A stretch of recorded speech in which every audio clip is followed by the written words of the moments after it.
Okay, team, let's chat. So I'm finally going home, but I had to do a little roundabout trip for my boss, right? I had to go take some paperwork for some people to sign, right? No biggie, no biggie. I'm a safe driver, okay? It's not my concern. But then I get to the stoplight right before this mountain I have to go over. And my biggest pet peeve in life, people, is when somebody pulls up next to you in that right lane and they want to go straight. If you want to go straight, wait in line like everybody else, okay? You know, just do it. So I don't notice anybody is there until they start to rev out in front of me. And I'm like, oh no, I don't play this game, bitch. And so I hit my thing a little bit. I'm not speeding. But then I see this bumper try to pull up with me. And I'm like, no, bitch, no. And so I pull up forward a little more. You know, I push a little more force into that pedal. Okay. As I do so, I finally see the vehicle that is next to me. It's a CHP. So that's fun. So I'm like, fudge! There's a CHP right there. There's another one right there. Literally, I've seen them everywhere today. Like, I'm not kidding you. Everywhere. Editing me here, it turns out that there was probability of a armed gunman on our street today. So CHP were just everywhere. But I still think some of them were following me. So if he turns this way, I swear to God, this will be the third one to follow. He's turning this way! This is the third one to follow me! Oh my God! And I'm not even, guys, I think, because literally I had a 15-minute drive over a mountain, right? Okay, after I passed that CHP, after I passed him, oh good, he turned down the street. He turned down the street. So after I passed that CHP on the intersection, right, that I was just talking about, he follows me all the way up the mountain and over the mountain until he realizes I'm not driving that. I'm not driving bad. I'm not doing anything wrong. It's a waste of my time. So he drives around me. Okay, finally.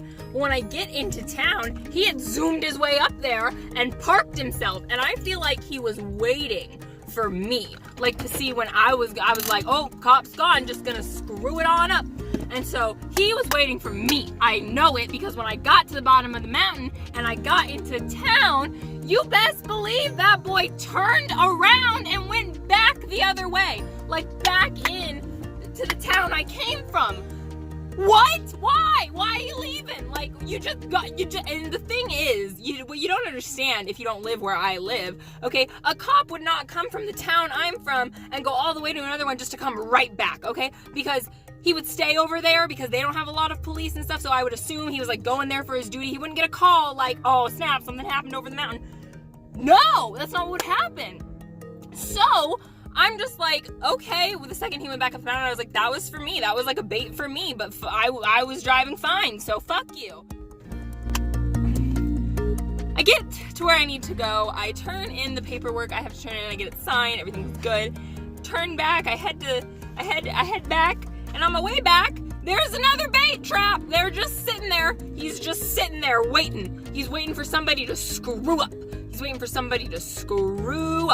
And it's not gonna be me. And I pass, and this one stays where he is. Thank goodness. Okay, he didn't follow me. Okay. Now, I get back into my town. I'm where I gotta be. Pull into a gas station. I do my thing. Okay, I get my gas. I go to pull in to the road from outside the gas station, okay? And there's a CHP way down there, and I'm like, all right, I'm gonna turn out because I'm not gonna wait forever. That looks more sus. So I turn out in front of him, right? He's in his lane, the lane that I'm turning into. It's double lane. He's in the lane that I'm turning into, and so I look over my shoulder, I put my blinker on, and I make my way over to the other lane. Okay, he was clearly en route and on to something in the lane he was in, because he gets to my tail when he merges into my lane. Okay, he had plenty of time to do that before, and then I put my blinker on again, I make my other turn, and he starts turning down my street with me. What did I do? What did I do? So anyways, you know, I drive in the 25 miles I'm supposed to drive, I park, I get out of my car, and I put my paperwork away, but you see, he like lingered, okay? So like I turned down the street, he should have been right behind me because there was no cars that were preventing him from turning, and he waited and waited, and then I pulled into park, and then he turned down another street. So like, what did you think I was doing? And then the third one was that one that I was just talking about when I first started talking about all this. The thing is, you guys, I'm a cautious driver, but even when anybody's behind me, I get nervous and I get anxious, and especially if it's a police officer. So I'm just sitting here telling myself I have no reason to be worried, but I have every reason to be worried because I just get nervous when a car is behind me. I'm not sure if I'm going fast enough. I want to make sure I'm not going too fast. I want to make sure I'm not jiggly-jaggling, because every time I think I'm swerving, I just popped my trunk. And with that, I guess that's the end of this video.